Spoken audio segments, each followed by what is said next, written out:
حرف تی.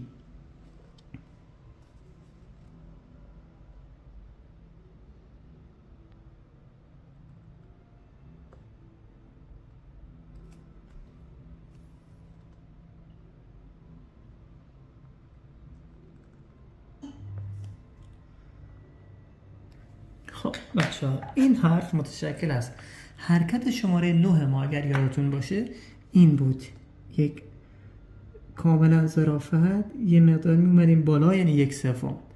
اما برای حرف تی اینو میایم بالا، یعنی تا خط نشانه میایم بالا. از اینجا اومدیم با ظرافت تا خط نشانه. از اینجا حرکت شماره 3 ما روی این پیاده کردیم. حرکت شماره 3 ما هم یادتون هست این حرکته،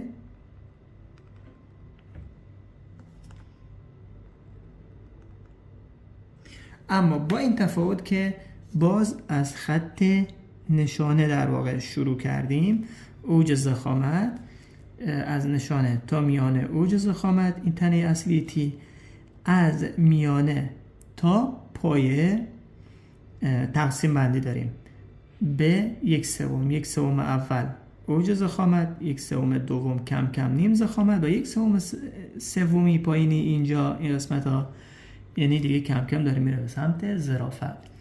به اندازه یه نقطه روی خط پایه میخوابه و ظرافت 0 هست و 1/3 میاد بالا در راستای زاویه ربط.